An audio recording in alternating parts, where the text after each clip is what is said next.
Welcome to another episode of the Clean Palette Podcast. I'm your host, Justice Johnson. Today, we peel back the paint and reveal the artist perspective on Karianne Spens-Hanna. She is an art therapist, works with The Forge, and just wanted to get her perspective on things, especially we've talked about on the show a lot of different artists with either mental health issues or just mental health in general on the show, taking walks, whatever the case may be, going out and doing plein air style. So I want to get her take today. Welcome to the show. Thank you. Thanks for having me on. It's exciting. So how did you get into art therapy? Art therapy was something that I discovered when I was in high school, actually. I'm a musician as well. And when I was kind of like researching career paths, I looked into music therapy, but I don't read music and it's a lot of theory and whatnot. So in that search, I realized there's a whole plethora of expressive therapies, and art therapy was one of them. And it was kind of like one of those light bulb moments where I was like, okay, this is what I'm supposed to do. So I found it kind of early, and then just it kind of shifted my trajectory. And then I've been, working towards that ever since. But I graduated from Wayne State in 2017. And then since then, I've been working at various places, but primarily at Mariners Inn, which is a treatment center in Detroit for homeless men who are dealing with addiction. So, yeah. Have you found that, I know that you were looking into music therapy originally. Do you find that with like a physical medium that the expression, flows a little better during a session, or at least like even in your personal life? Oh, absolutely. Yeah. Like I'll even have other therapists come into the room sometimes if they have a group that feels kind of stuck and they're not able to communicate through what they want to. Sometimes just giving them the right materials can kind of help them like get over that hump. But yeah, I mean, even just for myself, like if I'm like doodling or creating something, it kind of becomes like the vehicle to get you from here to here, and then you have this record of where you've been and this, what you've made in this specific moment to document your journey. So it's pretty beautiful. And with therapy, it's super powerful. So yeah, it's definitely a great way to express yourself. What would a normal therapy session look like? Or at least a series of sessions? So like hmm if you wouldn't mind talking about maybe the first session and then going into what it would look like down the line, like maybe a few weeks once you guys have adjusted and become a little more comfortable. And are they Yeah, are they group sessions or are they typically one-on-one? they're both. At work where I am primarily, it's more group, but I can do individual sessions, and I have a private practice too. And so there I'll do individual sessions or workshops or retreats. But really, like the structure of the art therapy just depends on the people I'm working with. Everyone has a different set of goals, and I try to meet them where they are artistically. So if somebody is struggling with anxiety, that session is going to look much different than someone who's struggling with like anger or depression. And different mediums can bring out different responses. So I kind of just cater each one to that specific group or person. But I usually try to pick materials that are comfortable at first. Because a lot of times what can happen, and people that just think that they can do this without the knowledge or a degree think that you can just give someone art supplies, but sometimes it can make someone actually regress and be triggering. So you just want to be really, I want to be really sensitive to that when I'm working with people to make sure I have the right material for them. But later down the line, after we have some rapport built, I can kind of start expanding what we're using, and yeah, just again like meeting them where they are. I like to tie in. I did massage therapy for a really long time, and so a lot of my sessions involve like somatic awareness, so like what's actually going on in your body. So sometimes I'll start with meditation or like grounding exercises, just something to bring you into the present moment or make you more mindful of your body. And then we'll kind of like go into art making. And I've just found that's a really beautiful start. Nice. So I'm just curious, do you typically start with a medium, I guess for like beginners, something that's a lot more hands-on, like acrylic or like paint, I should say, or do you do like just random or not random, but doodles and things of that nature? What is the range of mediums that you have patients work with? So there's this thing called expressive therapies continuum, and it's a whole range of materials, which I'm sure you're familiar with being an artist too, where some materials like pencils are going to be really restrictive, and then like finger paint is going to be on the opposite end of the spectrum, where it's very fluid and you don't have as much control.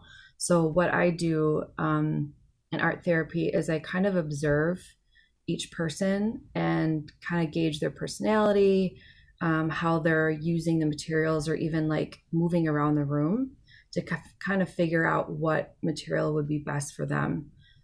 So if someone has a lot of, issues with control or wants to feel like they have control over a situation or a material, maybe giving them finger paint isn't the best in the beginning. It could be very frustrating and again make them regress. So I try to start in their comfort zone and then just slowly like get out of that comfort zone. How did you personally get into art? Have you always been very hands-on and or Yeah, after you found the career path kind of moved more into it? I've always been an artist. And whenever I was a kid, people asked me what I wanted to be when I grew up, and I always said an artist. And even when I was a kid, I was like, I'm an artist. And kids don't, think about things I think as much as adults do. We don't have as much pressure on ourselves. So my dad was an artist and my mom is a musician. And so they were super supportive. And I'm very, very lucky that I grew up in an environment where it was nurtured. And they saw that this was something I really loved and, supported me from the beginning. And they're like, you can do this for a living if this is what you want. So very lucky because of that. What mediums do you personally like to use? Like what is your go-to and then what is something that you try to do to challenge yourself? I love doing like hyper realism. So that's kind of like when I was a kid and I was learning how to draw, that was sort of like the challenge for myself of like, how real can I get this to look? And I felt like if it didn't look real, it wasn't good. And I remember my brother saying, like, you're not a copy machine. Like, you can, put more into it. So sometimes I feel like that's a crutch for me, is that I, want to make things look really realistic. So to challenge myself, I try to blend it with, by abstracting it, or like, how can I pull those layers apart and like fuse it with something else. So I've really gotten into, I love charcoal and drawing. That's been like my first love. But painting, I really love. In the last few years, after I went to CCS, and when I was at CCS, I learned about encaustic painting, which kind of gives this painting more like of a sculptural feel to it. And I like fell in love with that. So I kind of like dabble between different mediums. It just depends on what I'm needing that day. And I've also like with sculpture like to put things together that don't normally go together, that tell a story. Like I grew up in the Thumb in Michigan in a really rural area, and we had horses. We still have horses actually. So horsehair kind of like weaves its way into my work a lot. But when I discovered resin, that kind of like fused its way into, so like putting resin with horsehair, with metal, with burning it or whatever, it just kind of becomes this like strange, surreal, these objects. So I think it's interesting that you mentioned that hyperrealism was kind of your start.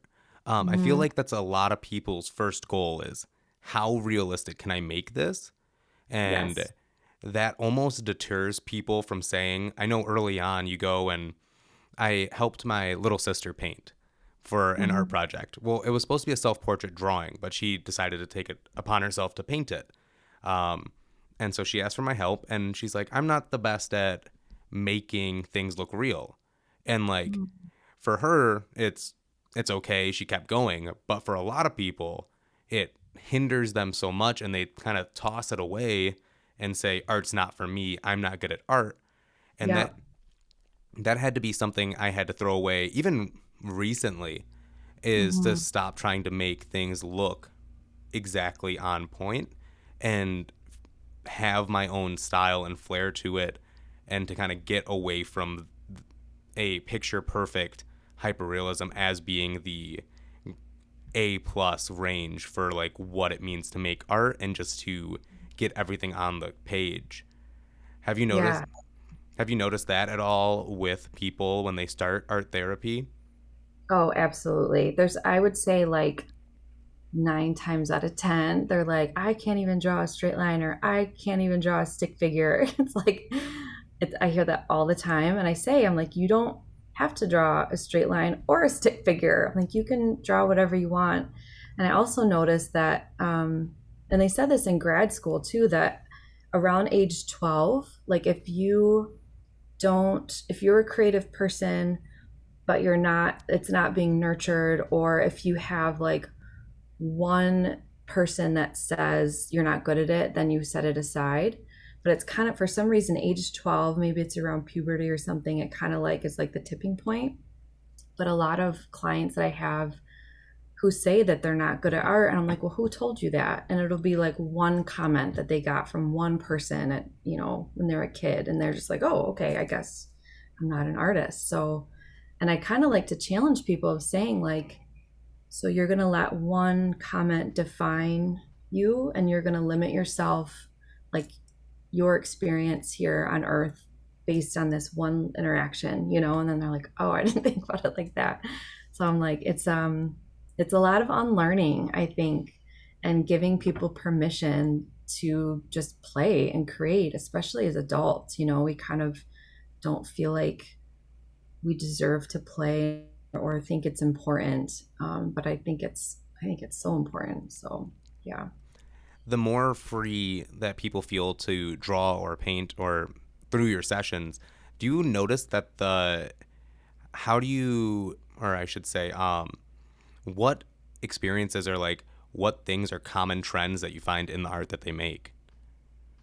Um, I find that people are often surprised by themselves if I give them set of materials that I feel like will fit, and support and encouragement, and sometimes a prompt, not always, but seeing like that light bulb moment, or like this like sense of pride, like, oh my gosh, for one, I started something and I finished something, or like I did something that I didn't know I could do. It's so beautiful. But I think that's probably this a common thing that I see, is just this like genuine surprise and pure joy that people get from making art. It is so beautiful. How long have you been doing art therapy? I know you said you found it at age 17, but how long have you been in practice? I graduated from Wayne State in 2017. So officially, I've had my like credentialing since then. But I feel like when I look back on my life, I've been sort of creating opportunities to make art with people since I was little. When I was thinking about this podcast and thinking about, when this started for me, I remembered that when I was in elementary school, I would draw with people at recess. Just so funny and like a weird way to try to make friends. But I was like, does anyone want to learn how to draw horses? And but I do think like there's this beautiful community that can be created by creating art in the same space and sharing that vulnerability together. So I think I've always kind of been drawn to that, and being a support for people through that process. This past year has been, or I should say year and a half at this point, has been very crazy. And since you started before the pandemic, have you noticed any trends in either the amount of people that have kind of flocked to art, Mhm. um, or to, I should say, the amount of people that are willing to express themselves through art over the past year and a half? Yeah, absolutely. I worked when the pandemic started. I was still working at the crisis center in Pontiac, and I'd probably say maybe like 80%, 70 to 80% of the people that were coming into for crisis, it was related to the pandemic. So that was a huge shift of like losing housing, losing loved ones, losing a job, and then it just kind of spiraled their life out. So I think that was the first big thing that I noticed. And of course, we're all, dealing with this anxiety of what's to come. But also seeing people lean into creativity as a way to make sense of the world right now has been really interesting. And I think watching people's careers kind of shift, maybe people are leaving work or restructuring their life and just kind of like taking note of where they're at with their jobs. Like, I just think it's been interesting to watch people dive back into like maybe a craft that they haven't done in a long time, or like, hey, I just started paint. Like, I have a friend that, she was on lockdown, and she lived on the other side of the world, and she was like, I can't go anywhere, so she started painting and just loved it. And so I think it has a weird silver lining to all this, is that maybe it gave people a chance to pause and maybe bring some type of creativity into their life that they didn't have time for before, didn't feel drawn to because they weren't, as stressed or something. I'm not sure, but yeah, no, it's been a huge shift. And we've done so with Solstice Healing Arts Collective, which is my private practice that I run with other art therapists. We opened our doors officially October of 2019. Had like some momentum going, and then like literally hit with the pandemic right after. So we're like, oh. But what we did was we offered virtual sessions, and really realized that, for one, there's a huge need for this, and maybe virtual sessions can reach people that in person couldn't, like if they lived in a rural area or if they just weren't close enough. But we had people join sessions and workshops from all over the world. It was pretty mind blowing. So that was also another maybe silver lining, that we have access to this technology to connect with each other that maybe we wouldn't have prior to COVID. I know I would not have thought to do art therapy over Zoom. I would have been like, what? That doesn't make any sense. But I did it, and it worked. How many people do you usually see in a week, whether it be group sessions or one-on-ones? Um, Probably around, let's see. So we have in our facility right now, we've got 45 guys, and I probably see like 30 to 50 depending on how many people are there. So I'll facilitate open studio, so they can come in and work on whatever they want every week, or every day during the week. But I'll also have like specific groups for the guys that might, deal with anxiety or meditation, like trying to help them in that way. But yeah, it's a different, and they can come and go as they please. And I try to not put a whole lot of pressure on them. But yeah, it's about that number. Yeah. What happens with the work that these individuals make? Do they just keep them at home typically? Do you ever have like events showcasing the art, or is it kind of not trying to put the pressure of make the best thing that you can? Um, all of the above. So I always encourage clients to take them home and to date it, because it's so helpful to go back years from now and look at your art and see where you were on this specific day. That doesn't always happen in the homeless shelter, because sometimes they don't have a place to go after they leave treatment. We always try to have them placement, but that doesn't always happen. So a lot of the guys there will just leave their art behind. Other facilities, like, again, I try to encourage them to take it, but they don't always. And sometimes it feels good to just create it and throw it away, which is fine too.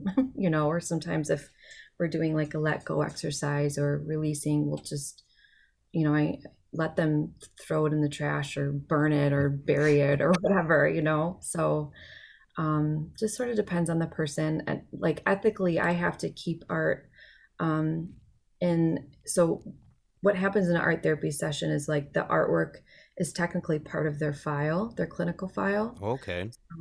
Yeah, so it's kind of like it needs to be behind at least 2 locked doors because of HIPAA, and then I have to keep work on file for 7 years, and then I can dispose of if I need the space, or or if it's damaged, that can happen too.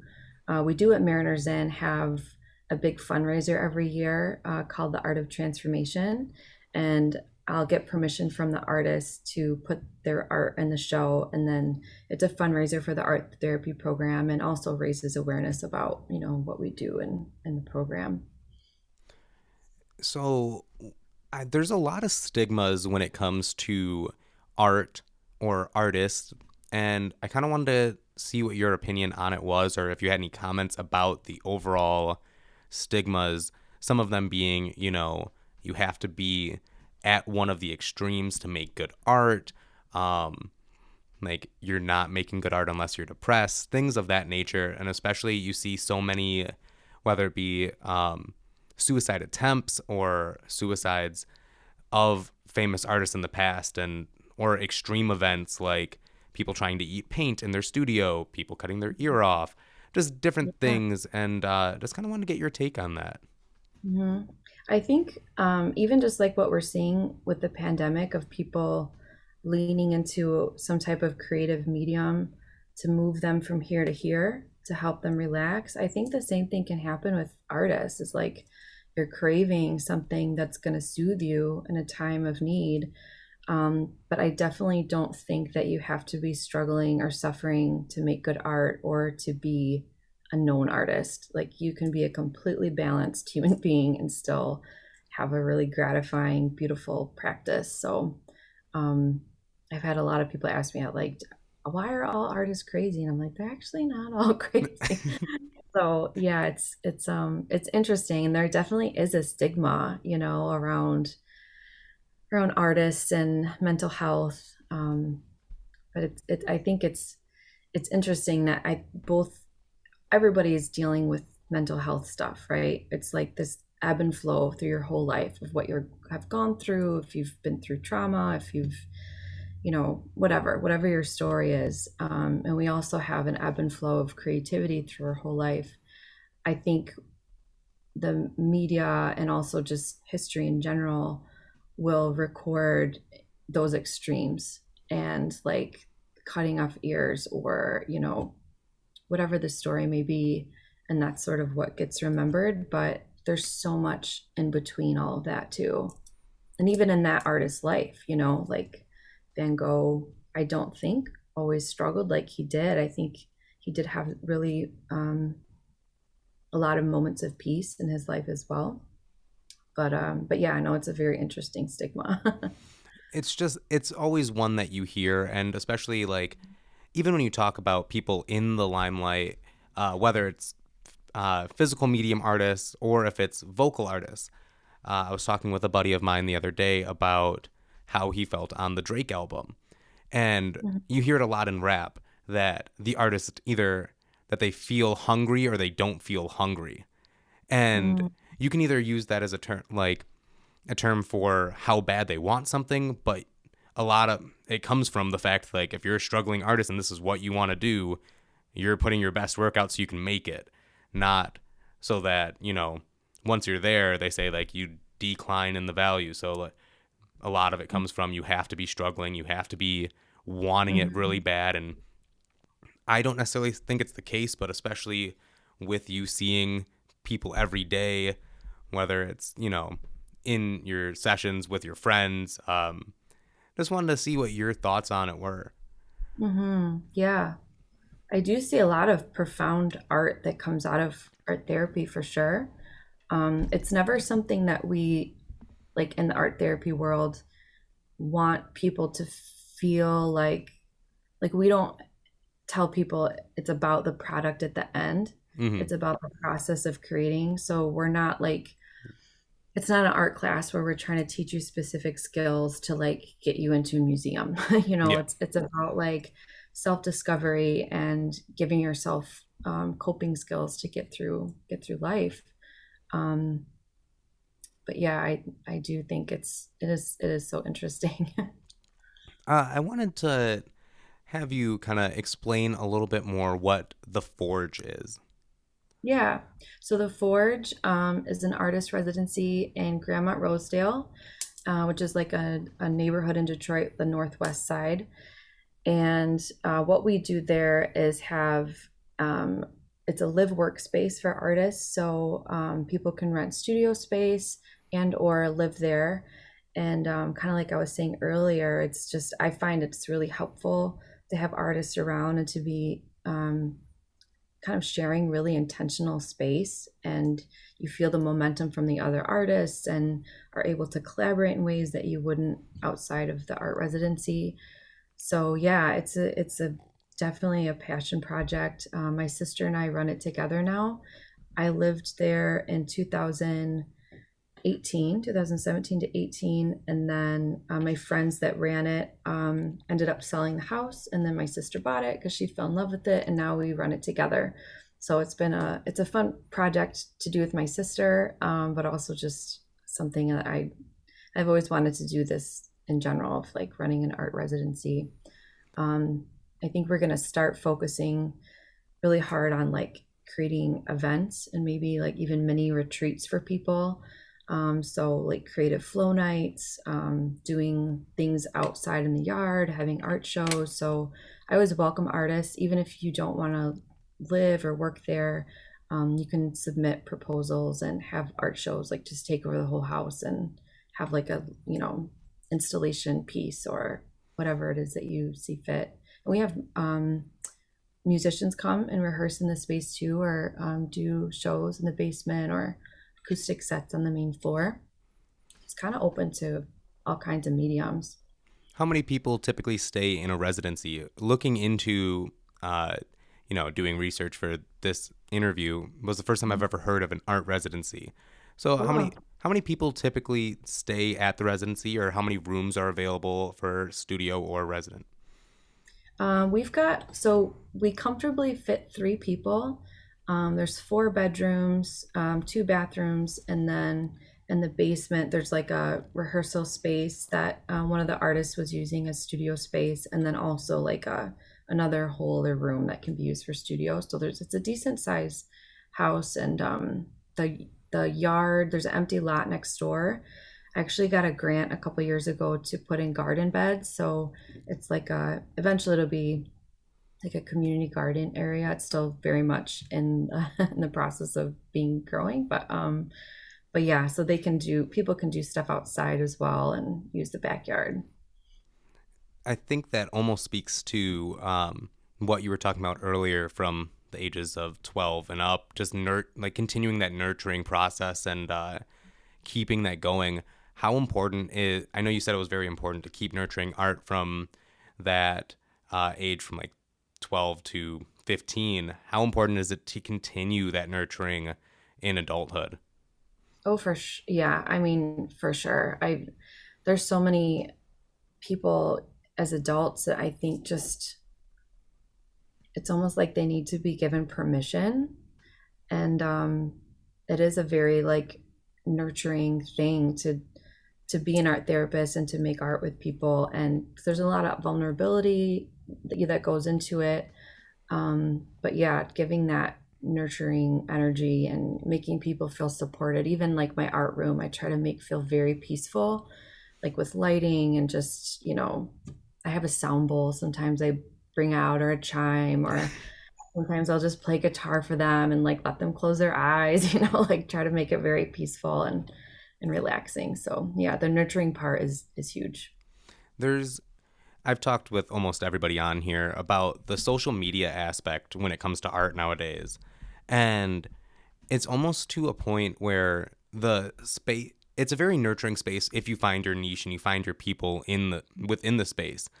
But otherwise, it's a very toxic spot being on social media in general, but especially when it's tied to not only your ability and your identity, but when it's tied to your emotions.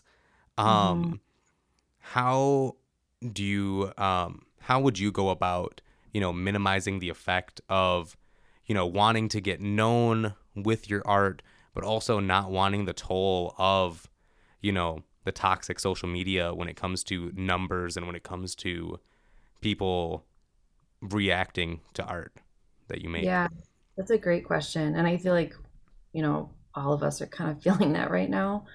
Um, I've found that setting like timers for myself, like my phone will tell me now if it's been 5 minutes and then if I want to continue or stop. And it's so easy to get down that rabbit hole, right? Of like half hour goes by, an hour goes by, and you're just scrolling. Um, I think setting up just like we do in normal life, like setting up boundaries for ourselves, and like if there are certain people that you need to block just because they're not positive or they're toxic on your page, set up that boundary for yourself. um and I found it's helpful too, like, so I'm way more comfortable posting my visual art and art therapy stuff, but when it comes to posting my music, it's very vulnerable and scary for me.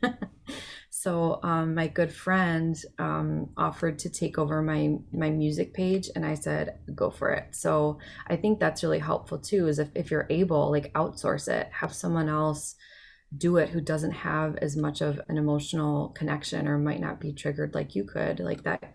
There's ways to do it that keep your spirit intact. It's a very interesting spot. Where is the most positive spot that you've seen to post your visual, or I guess your music? What social media platform have you noticed the best community around it?